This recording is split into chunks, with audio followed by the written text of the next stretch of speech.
ಈಶ್ವರನದ್ದೇ, ಎಲ್ಲವೂ ಭಗವಂತನದ್ದೇ. ಭಗವಂತನದೇ ಎಲ್ಲವೂ ಆದಮೇಲೆ ನನ್ನದು ನಿನ್ನದು ಅಂತ ಏನಿದೆಯಪ್ಪ, ಎಲ್ಲವೂ ಅವನೊಬ್ಬನದ್ದೇ. ಆದ್ರಿಂದ ಇನ್ನೊಬ್ಬರ ಸಂಪತ್ತಿನ ಮೇಲೆ ಕಣ್ಣು ಮಾಡಬೇಡ, ಕಳ್ಳತನ ಮಾಡಬೇಡ. ಉಪನಿಷತ್ಗಳ ಸಾರ ನಮ್ಗೆ ಅರ್ಥ ಆಗಲಿಲ್ಲ, ಉಪನಿಷತ್ ಓದೋದನ್ನೇ ಬಿಟ್ವಿ. ನಂತರ ವಚನಕಾರರು ಬಂದರು, ಇನ್ನೂ ಸುಲಭವಾಗಿ ಹೇಳಿಕೊಟ್ರು. ಕಳಬೇಡ, ಕೊಲಬೇಡ, ಹುಸಿಯ ನುಡಿಯಲು ಬೇಡ, ಅನ್ಯರಿಗೆ ಅಸಹ್ಯ ಪಡಬೇಡ, ತನ್ನ ಬಣ್ಣಿಸಬೇಡ. ಅದು ಅರ್ಥ ಆಗಲಿಲ್ಲ ನಮಗೆ. ಕಳ್ಳತನ ಮಾಡಬೇಡ ಸುಲಭ ಹೇಳ್ಕೊಟ್ರು. ಕಾಮ, ಕ್ರೋಧ, ಲೋಹ, ಲೋಭ, ಮದ, ಮತ್ಸರಗಳೆಂಬ ಅರಿಷಡ್ ವೈರಿಗಳನ್ನು ದಾಟಬೇಕು, ಇದನ್ನೇ ಬಸವಣ್ಣನವರು ಹೇಳಿದ್ರು. ಅದು ನಮ್ಗೆ ಅರ್ಥ ಆಗಲಿಲ್ಲ, ವಚನ ಓದೋದು ಬಿಟ್ಬಿಟ್ವಿ. ನಂತರ ಬಂದರು ಸಿದ್ದೇಶ್ವರಪ್ಪ ಅವರಂಥವ್ರು ಹಿರಿಯರು. ಅವರು ಪ್ರವಚನಗಳನ್ನು ಮಾಡಿದ್ರು. ಹಳ್ಳಿಯಲ್ಲಿ ಪ್ರವಚನಗಳನ್ನು ಹೇಳಿದ್ರು. ಪ್ರವಚನದಲ್ಲಿ ಸಿದ್ದೇಶ್ವರಪ್ಪ ಅವರು ಹೇಳಿಕೊಟ್ರು ಅದೇ ಉಪನಿಷತ್ಗಳ ಸಾರವನ್ನು. ಸಿದ್ದೇಶ್ವರಪ್ಪ ಅವರು ಹೇಳ್ತಿದ್ರು, ಕೈ ಸ್ವಚ್ಛ ಇರಬೇಕು. ನಮ್ಮ ಕೈ ನಮ್ಮ ಕಿಸೆದಾಗಿದ್ದರೆ ಸ್ವಚ್ಛ ಇರ್ತದ, ಮತ್ತೊಬ್ರು ಕಿಸೆದಾಗಾದ್ರೆ ಹೊಲಸಾಗ್ತದ. ಕೈ ಸ್ವಚ್ಛ ಇಡ್ರಿ. ಎಷ್ಟು ಸುಲಭವಾಗಿ ಇಡೀ ವೇದಾಂತದ ಸಾರವನ್ನು ಸಿದ್ದೇಶ್ವರಪ್ಪ ಅವರಂಥ ಹಿರಿಯರು ಹೇಳಿಕೊಟ್ರು ನಮಗೆ. ಅವರಿಂದ ಧರ್ಮ ಉಳಿದುಕೊಂಡು ಬಂದಿದೆ. ಆ ತ್ರಿವಿಧ ದಾಸೋಹವನ್ನು ಗುರು ಲಿಂಗ ಜಂಗಮಕ್ಕೆ ತನು ಮನ ಧನವನ್ನು ಅರ್ಪಿಸಿ ಸೇವೆಯನ್ನು ಮಾಡು. ಅನ್ನಾಕ್ಷರಾಧ್ಯಾತ್ಮವನ್ನು ಮನೆಗಳಿಗೂ ತಲುಪಿಸು, ಅದನ್ನೇ ಕೆಲಸವಾಗಿ ತಗೋ. ಆ ಕಾಯಕದಲ್ಲಿ ಕೈಲಾಸವನ್ನು ಕಾಣು ಅಂತ ಹೇಳಿದಂಥ ಬಸವಣ್ಣನವರ ವಚನವನ್ನು ತತ್ವಾದರ್ಶವಾಗಿ ಮುಂದಿಟ್ಕೊಂಡು ಆ ಮಾರ್ಗದರ್ಶನದಲ್ಲಿ ಸಾಕ್ತಾ ಇಡೀ ಧರ್ಮವನ್ನು ಉಳಿಸೋದ್ರಲ್ಲ. ಇಷ್ಟು ಶ್ರಮಪಟ್ಟು ಉಳಿಸಿರುವಂಥ ಈ ಧರ್ಮವನ್ನು ಉಳಿಸಿ ಈಗ ಮುಂದಿನ ಪೀಳಿಗೆಗೆ ಕೊಡಬೇಕಾಗಿರುವಂಥ ಕೆಲಸ ಯಾರು ಮಾಡಬೇಕು? ನಾವು ನೀವುಗಳೇ ಮಾಡಬೇಕಾಗಿರೋದು. ಹಿಂದೂ ಧರ್ಮದಲ್ಲಿ ಹುಟ್ಟಿ ಈ ಪರಂಪರೆ ನಾನು ಉಳಿಸ್ತಿಲ್ಲ, ಇನ್ಯಾರು ಉಳಿಸ್ತಾರೆ? ಹಿಂದೂ ಧರ್ಮದಲ್ಲಿ ಹುಟ್ಟಿ ನನ್ನ ದೇವಸ್ಥಾನಗಳಿಗೆ ನಾನು ಬರಲಿಲ್ಲ, ಇನ್ಯಾರು ಬರ್ತಾರೆ? ಹಿಂದೂ ಧರ್ಮದಲ್ಲಿ ಹುಟ್ಟಿ ನನ್ನ ಮಠಗಳಿಗೆ ನಾನು ಸಹಾಯ ಮಾಡಲಿಲ್ಲ, ಇನ್ಯಾರು ಮಾಡ್ತಾರೆ? ಹಿಂದೂ ಧರ್ಮದಲ್ಲಿ ಹುಟ್ಟಿ ನನ್ನ ಭಜನೆಗಳನ್ನು ನಾನು ಹಾಡಲಿಲ್ಲ, ಇನ್ಯಾರು ಹಾಡ್ತಾರೆ? ಹಿಂದೂ ಧರ್ಮದಲ್ಲಿ ಹುಟ್ಟಿ ನನ್ನ ಧಾರ್ಮಿಕ ಸಂಕೇತಗಳನ್ನು ನಾನು ಧರಿಸಲಿಲ್ಲ, ಇನ್ಯಾರು ಧರಿಸ್ತಾರೆ? ಹಿಂದೂ ಧರ್ಮದಲ್ಲಿ ಹುಟ್ಟಿ ನನ್ನ ಧರ್ಮ ಬೋಧನೆ ಮಕ್ಕಳಿಗೆ ನಾನು ಮಾಡಲಿಲ್ಲ, ಇನ್ಯಾರು ಮಾಡ್ತಾರೆ? ಹಿಂದೂ ಧರ್ಮದಲ್ಲಿ ಹುಟ್ಟಿ ನನ್ನ ಪರಂಪರೆ ನಾನು ಮುಂದಿನ ಪೀಳಿಗೆಗೆ ತಲುಪಿಸಲಿಲ್ಲ, ಇನ್ಯಾರು ತಲುಪಿಸ್ತಾರೆ? ಹಿಂದೂ ಧರ್ಮದಲ್ಲಿ ಹುಟ್ಟಿ ನನ್ನ ಧರ್ಮ ಕಾರ್ಯಗಳಿಗೆ ನಾನು ಭಾಗವಹಿಸಲಿಲ್ಲ, ಇನ್ಯಾರು ಭಾಗವಹಿಸ್ತಾರೆ? ಹಿಂದೂ ಧರ್ಮದಲ್ಲಿ ಹುಟ್ಟಿ ನನ್ನ ಗ್ರಂಥಗಳನ್ನು ನಾನು ಅಧ್ಯಯನ ಮಾಡಲಿಲ್ಲ, ಇನ್ಯಾರು ಅಧ್ಯಯನ ಮಾಡ್ತಾರೆ? ಹಿಂದೂ ಧರ್ಮದಲ್ಲಿ ಹುಟ್ಟಿ ನನ್ನ ಇತಿಹಾಸ ನಾನು ತಿಳ್ಕೊಳ್ಳಿಲ್ಲ, ಇನ್ಯಾರು ತಿಳ್ಕೊಂತಾರೆ? ಹಿಂದೂ ಧರ್ಮದಲ್ಲಿ ಹುಟ್ಟಿ ನಾನೊಬ್ಬ ಹಿಂದೂ ಅಂತ ಸ್ವಾಭಿಮಾನದಿಂದ ನಾವು ಹೇಳಲಿಲ್ಲ, ಇನ್ಯಾರು ಹೇಳ್ತಾರೆ? ಹಿಂದೂ ಧರ್ಮದಲ್ಲಿ ಹುಟ್ಟಿ ನನ್ನ ರಾಮರ ಕನಸಾದಂಥ ರಾಮರಾಜ್ಯ ನಾನು ಕಟ್ಟಲಿಲ್ಲ, ಇನ್ಯಾರು ಕಟ್ತಾರೆ? ಸ್ವಾಮಿ, ಹಿಂದೂ ಧರ್ಮದಲ್ಲಿ ಹುಟ್ಟಿ ಹಿಂದೂ ಧರ್ಮ ರಕ್ಷಣೆಗೆ ಹಿಂದುವಾಗಿ ನಾನು ಮುಂದೆ ಬರಲಿಲ್ಲ, ಇನ್ಯಾರು ಮುಂದೆ ಬರ್ತಾರೆ? ಇನ್ಯಾರು ನಮ್ಮ ಧರ್ಮ ರಕ್ಷಣೆ ಮಾಡ್ತಾರೆ? ಇಲ್ಲಿ ಕೂತಿರುವಂಥ ನನ್ನ ನಿಮ್ಮ ಜನ್ಮಸಿದ್ಧ ಜವಾಬ್ದಾರಿ ಅಲ್ವಾ ನಮ್ಮ ಧರ್ಮ ರಕ್ಷಣೆ. ಈ ಧರ್ಮ ರಕ್ಷಣೆಗೆ ನಾವೇನು ಮಾಡಬೇಕು? ನಮ್ಮ ಕೈಲಾದಂಥ ಕೆಲಸ, ಸಂಘಟಿತರಾಗಿ ಬನ್ನಿ. ನಿಮ್ಮಿಂದ ಮಾತಾಡಿ ಹಿಂದೂ ಸಮಾಜ ಜಾಗೃತಿ ಮಾಡ್ಲಿಕ್ಕಾಗುತ್ತಾ? ಮಾತಾಡಿ ಧರ್ಮ ಜಾಗೃತಿ ಮಾಡಿ. ಊರ ಜನರ ಮುಂದೆ ಮಾತಾಡಿ, ಮನೆಗಳಲ್ಲಿ ಕೂತು ಮಾತಾಡಿ, ಮನೆಯವರ ಮುಂದೆ ಮಾತಾಡಿ, ವಿಶೇಷವಾಗಿ ಮಕ್ಕಳ ಮುಂದೆ ಮಾತಾಡಿ, ಧರ್ಮ ಜಾಗೃತಿ ಮಾಡಿ. ನಿಮ್ಮಿಂದ ಹಾಡಾಡಿ ಧರ್ಮ ಜಾಗೃತಿ ಮಾಡ್ಲಿಕ್ಕಾಗುತ್ತಾ? ಭಕ್ತಿ ಗೀತೆಗಳನ್ನು ಹಾಡಿ, ದೇಶಭಕ್ತಿ ಗೀತೆಗಳನ್ನು ಹಾಡಿ ಧರ್ಮ ಜಾಗೃತಿ ಮಾಡಿ. ನಿಮ್ಮಿಂದ ಬರೆದು ಜಾಗೃತಿ ಮಾಡ್ಲಿಕ್ಕಾಗುತ್ತಾ? ನೈಜ ಇತಿಹಾಸವನ್ನು ಬರೆದು ಜಾಗೃತಿ ಮಾಡಿ. ಇದು ಯಾವುದೂ ಆಗಲಿಲ್ವಾ? ಕನಿಷ್ಠ ಪಕ್ಷ ನಿಂತು ದೇಶ ಧರ್ಮದ ಪರವಾಗಿ ಜೈಕಾರ ಹಾಕ್ಲಿಕ್ಕಾಗುತ್ತಾ? ದೇಶ ಧರ್ಮದ ಪರವಾಗಿ ಒಂದು ಜೈಕಾರ ಹಾಕಿ ಧರ್ಮ ಜಾಗೃತಿ ಮಾಡಿ. ಅದು ಆಗಲಿಲ್ಲ ಅಂದ್ರೂ ಪರವಾಗಿಲ್ಲ, ಯಾರಾದರೂ ನಿಂತು ದೇಶ ಧರ್ಮದ ಪರವಾಗಿ ಜೈಕಾರ ಹಾಕ್ತಿದ್ರೆ ಅವನ ಪಕ್ಕದಲ್ಲಿ ಹೋಗಿ ನಿಂತ್ಕೊಂಡು ಕೈ ಎತ್ತೋಣ ಸಾಕು. ಹಿಂದುವಾಗಿ ನಾವು ಧರ್ಮಕ್ಕೋಸ್ಕರ ಮಾಡುವಂಥ ಕೆಲಸ ಇಷ್ಟೇ. ಇಷ್ಟನ್ನು ಒಬ್ಬೊಬ್ಬ ಹಿಂದೂ ಮಾಡಿದ್ರೆ ಸಾಕು, ಧರ್ಮ ರಕ್ಷಣೆ ಆಗುತ್ತೆ. ಈ ಕೆಲಸದಲ್ಲಿ ಧರ್ಮ ಧರಿಸಿ ನಡೆಯುವಂಥ ಕೆಲಸ ಯಾರಿಂದ ಶುರುವಾಗಬೇಕು? ಮನೆಯಲ್ಲಿ ತಾಯಿಂದ್ರಿಂದಲೇ ಶುರುವಾಗಬೇಕು. ರಾಮ ಮಂದಿರ ಕಟ್ಟಿದ್ದಾಯಿತು, ಮುಂದಿನ ಸಂಕಲ್ಪ ಭಾರತ್ ಕ ಪ್ರತ್ಯೇಕ ಗರ್ ಅಯೋಧ್ಯ ಬನಾಯಂಗೆ. ಭಾರತದ ಮನೆಯನ್ನು ಅಯೋಧ್ಯೆಯನ್ನಾಗಿಸೋದು ನಮ್ಮ ಮುಂದಿನ ಗುರಿ. ಮನೆ ಅಯೋಧ್ಯೆ ಅಂದ್ರಾಗೋದೇನು? ಮನೆಯ ಒಂದೊಂದು ಮಗು ರಾಮರಂತೆ ತಯಾರಾಗಿ ಬಂದಾಗ ಮನೆಗಳ ಅಯೋಧ್ಯೆ ಆಗ್ತಾವೆ.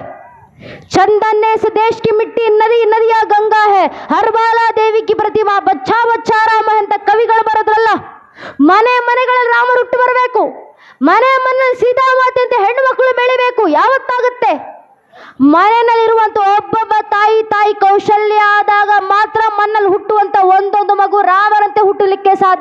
ಆದ್ರಿಂದ ತಾಯಿಂದ್ರು ಜಾಗೃತರಾಗಿ ಬನ್ನಿ, ಇಡೀ ಮನೆಗಳು ಜಾಗೃತರಾಗ್ತವೆ.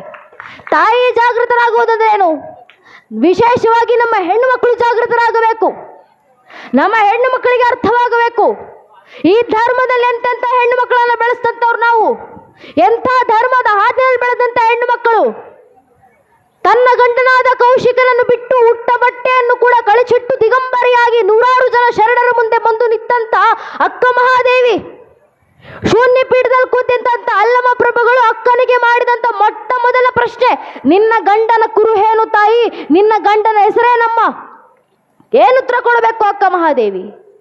20 ವರ್ಷ ಅರಿಯದ ಹೆಣ್ಣು ಮಗಳು ನೂರಾರು ಜನ ಶರಣರ ಮುಂದೆ ನಿಂತು ಶೂನ್ಯ ಪೀಠದಲ್ಲಿ ಕೂತಿದ್ದಂತ ಅಲ್ಲಮ್ಮ ಪ್ರಭುಗಳ ಮುಂದೆ ಅವರು ಕೇಳಿದಂತ ಪ್ರಶ್ನೆಗೆ ಘಂಟಾಘೋಷವಾಗಿ ಉತ್ತರ ಕೊಡ್ತಾರೆ. ಇಹಕ್ಕೊಬ್ಬ ಗಂಡ ಪರಕ್ಕೊಬ್ಬ ಗಂಡನೇ, ಎನ್ಗೆ ಚನ್ನ ಮಲ್ಲಿಕಾರ್ಜುನ ಒಬ್ಬನೇ ಗಂಡನಯ್ಯ ಅಂತ. ಅಂಥ ಭಕ್ತಿ ಪರಾಕಾಷ್ಠೆ ತಲುಪಿದಂತ ಹೆಣ್ಣು ಮಕ್ಕಳು ಬೆಳೆದಂತ ಧರ್ಮ ಇದು. ಆ ಹೆಣ್ಣು ಮಕ್ಕಳ ಪರಂಪರೆ ವಾರಸುದಾರರು ನಾವೆಲ್ಲ. ಈ ಪರಂಪರೆಯನ್ನು ಉಳಿಸಿ ಬೆಳೆಸಬೇಕಾಗಿರುವುದು ನಮ್ಮ ಹೆಣ್ಣು ಮಕ್ಕಳೇ. ಧರ್ಮವನ್ನು ಧರಿಸಿ ನಡಿಬೇಕಾಗಿರುವುದು ನಮ್ಮ ಹೆಣ್ಣು ಮಕ್ಕಳು. ಆದ್ರೆ ನಮ್ಮ ದೌರ್ಭಾಗ್ಯ, ಧರ್ಮ ಧರಿಸೋದು ಬಿಡಿ, ನಮ್ಮ ಹೆಣ್ಣು ಮಕ್ಕಳು ಧಾರ್ಮಿಕ ಸಂಕೇತಗಳನ್ನು ಧರಿಸೋದು ಮರ್ತೋಗಿದ್ದಾರೆ. ಮನೆಯಲ್ಲಿ ಯಾವತ್ತಾದ್ರೂ ನೋಡಿ, ಹಿರಿಯರಿರ್ತಾರೆ, ಅಜ್ಜಿ ಇರ್ತಾರೆ, ವೃದ್ಧರಿರ್ತಾರೆ, ಅವರ ಹಣೆಯನ್ನು ಯಾವತ್ತಾದ್ರೂ ಗಮನಿಸಿ. ಹಣೆಗೆ ದಪ್ಪದಾಗೊಂದು ಕುಂಕುಮ ಇಟ್ಟಿರ್ತಾರೆ, ಹಣೆ ತುಂಬ ವಿಭೂತಿ ಬೆಳೆದಿರುತ್ತಾರೆ, ಗಂಧ ಚಂದನ ಭಂಡಾರ ಏನೋ ಒಂದು ಅವರ ಹಣೆಯಲ್ಲಿ ವಿಜೃಂಭಿಸ್ತಿರುತ್ತೆ ಪರಂಪರೆ ಅನುಸಾರವಾಗಿ. ಅದೇ ಸ್ವಲ್ಪ ದೂರದಿಂದ ನಿಂತು, ನೀವು ಎಷ್ಟು ದೂರದಲ್ಲಿ ನಿಂತು ನೋಡಿದ್ರೂ ಅವರ ಹಣೆಯಲ್ಲಿರುವಂತಹ ಕುಂಕುಮದ ತೇಜಸ್ ಕಣ್ಣಿಗೆ ತಾಗೋ ರೀತಿಯಲ್ಲಿ ಇರುತ್ತೆ. ಆದರೆ ನನ್ನ ತಲೆಮಾರಿನ ಹೆಣ್ಣು ಮಕ್ಕಳು, ನನ್ನ ಪೀಳಿಗೆ ಹೆಣ್ಣು ಮಕ್ಕಳನ್ನ ಮನ್ನಲ್ಲಿ ಗಮನಿಸಿ, ಹಣೆಗೆ ಕುಂಕುಮ ಇಡೋ ಪದ್ಧತಿಯನ್ನೇ ಮರ್ತೋಗಿದ್ದಾರೆ. ಹಣೆಗೆ ಯಾವುದೊಂದು ಸಣ್ಣ ಬಟ್ಟು ನೀಡೋದು, ಈಗ ಅದೊಂದು ಕಪ್ಪು ಬಟ್ಟು. ದೂರದಲ್ಲಿ ನಿಂತು ನೋಡಿದ್ರೆ ಹಣೆಗೆ ಏನಾದರೂ ಇಟ್ಟಿದ್ದಾರಾ ಇಲ್ವಾ ಅನ್ನೋದು ಕೂಡ ಕಣ್ಣಿಗೆ ಕಾಣಿಸೋದಿಲ್ಲ, ಅಷ್ಟು ಸಣ್ಣ ಬಟ್ಟು. ಮತ್ತೆ ಇಡೋದೇನ ಕಾಟಾಚಾರಕ್ಕೆ. ಹಣೆಗೆ ಬಟ್ಟಿಡ್ಲಿಲ್ಲ ಅಂದ್ರೆ ಮನ್ನಲ್ಲಿ ಅಪ್ಪ ಅಮ್ಮ ಬೈತಾರಲ್ಲ, ಕಾಟಾಚಾರಕ್ಕೆ ಹಣೆಗೊಂದು ಬಟ್ಟು. ತಪ್ಪು ನಮ್ಮ ಹೆಣ್ಮಕ್ಳದ್ದು ಅಲ್ಲವೇ ಅಲ್ಲ. ಏನಕ್ಕೆ ಹಣೆಗೆ ಕುಂಕುಮ ಇಡಬೇಕು ಅಂತ ಹೇಳ್ಕೊಡದೆ ಇರುವಂತ ಮನೆ ಪೋಷಕರ ತಪ್ಪು, ಮನೆ ಹಿರಿಯರ ತಪ್ಪು. ನಮ್ಮ ಹೆಣ್ಣು ಮಕ್ಕಳಿಗೆ ಹೇಳ್ಕೊಡ್ಬೇಕು ನಾವು, ಏನಕ್ಕಮ್ಮ ಹಣೆ ಕುಂಕುಮ? ಕಾಟಾಚಾರಕ್ಕಲ್ಲ. ಮಾರ್ಕಂಡಿ ಋಷಿಮನುಗಳು ದೇವಿ ಪುರಾಣದಲ್ಲಿ ಬರೀತಾರಲ್ಲ, ಶುಂಭ ನಿಶುಂಭ ಎಂಬ ಇಬ್ಬರು ರಾಕ್ಷಸರು ತಾಯಿ ಜಗನ್ಮಾತೆಯನ್ನ ಕೆಟ್ಟ ದೃಷ್ಟಿಯಿಂದ ನೋಡಿದಾಗ ತಾಯಿ ಜಗನ್ಮಾತೆ ಕ್ರೋಧಿತರಾಗಿ ಶಾಂಭವ್ಯವತಾರಣ ತಾಳಿ ನಿಂತು ಶುಂಭ ನಿಶುಂಭರ ಸಂಹಾರವನ್ನ ಮಾಡಿ ಆ ರಾಕ್ಷಸ ರಕ್ತವನ್ನು ತೆಗೆದುಕೊಂಡು ತಾಯಿ ಜಗನ್ಮಾತೆ ತನ್ನ ಹಣೆಗಚ್ಕೊಂಡ್ರಂತೆ. ಅದರ ಸಂಕೇತವಾಗಿ ನಮ್ಮ ಹೆಣ್ಮಕ್ಳು ಇವತ್ತಿಗೂ ಹಣೆ ಕುಂಕುಮ ಇಡ್ತಾರೆ. ಏನಕ್ಕೆ? ಎದುರಿಗೆ ಬರುವಂತ ಗಂಡಸಿಗೆ ಎಚ್ಚರಿಕೆಯನ್ನು ನೀಡಲಿಕ್ಕೆ. ಒಂದು, ನಿನ್ನ ನನ್ನ ತಾಯಿ ಸ್ಥಾನದಲ್ಲಿ ಜಗನ್ಮಾತೆಯ ಸ್ಥಾನದಲ್ಲಿಟ್ಟು ಆರಾಧಿಸು. ಅಕಸ್ಮಾತ್ ಕೆಟ್ಟ ದೃಷ್ಟಿಯಿಂದ ನೋಡಿದ್ರೆ ಶುಂಭರಿಗೆ ಬಂದ ಪರಿಸ್ಥಿತಿನೇ ನಿನಗೂ ಬರೋದು ಅಂತ ಎಚ್ಚರಿಕೆ ಗಂಟೆ ನೀಡಲಿಕ್ಕೆ ನಮ್ಮನೆ ಪ್ರತಿಯೊಬ್ಬ ಹೆಣ್ಣು ಮಗಳು ಜೀವಂತ ದುರ್ಗೆರಂತೆ ಹಣೆಗೆ ಕುಂಕುಮ ಇಟ್ಕೊಂಡು ಓಡಾಡಬೇಕು ಅಂತ ನಮ್ಮ ಹಿರಿಯರು ಹಾಕಿಕೊಟ್ಟಂತ ಮಾರ್ಗದರ್ಶನ.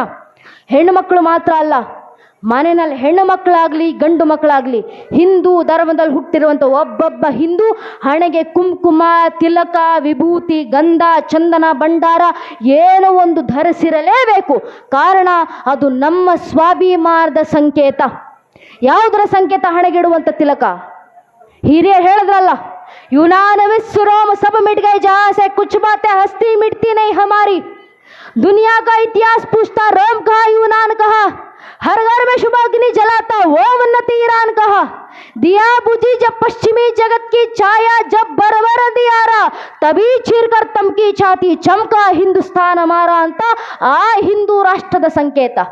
ये है देखो राजपुताना नाज से तलवारों पे, इसने अपना जीवन काटा भरजी तीर कटारों पे, कूद पड़ी थी हजारों पद्मिनी अंगारों पे, इस मिट्टी का कण कण गहरा कुर्बानी की गाता, इस मिट्टी से तिलक करो ये धरती है बलिदाನಕ್ಕೆ ಅಂತ ಕವಿಗಳು ಬರೆದ್ರಲ್ಲ.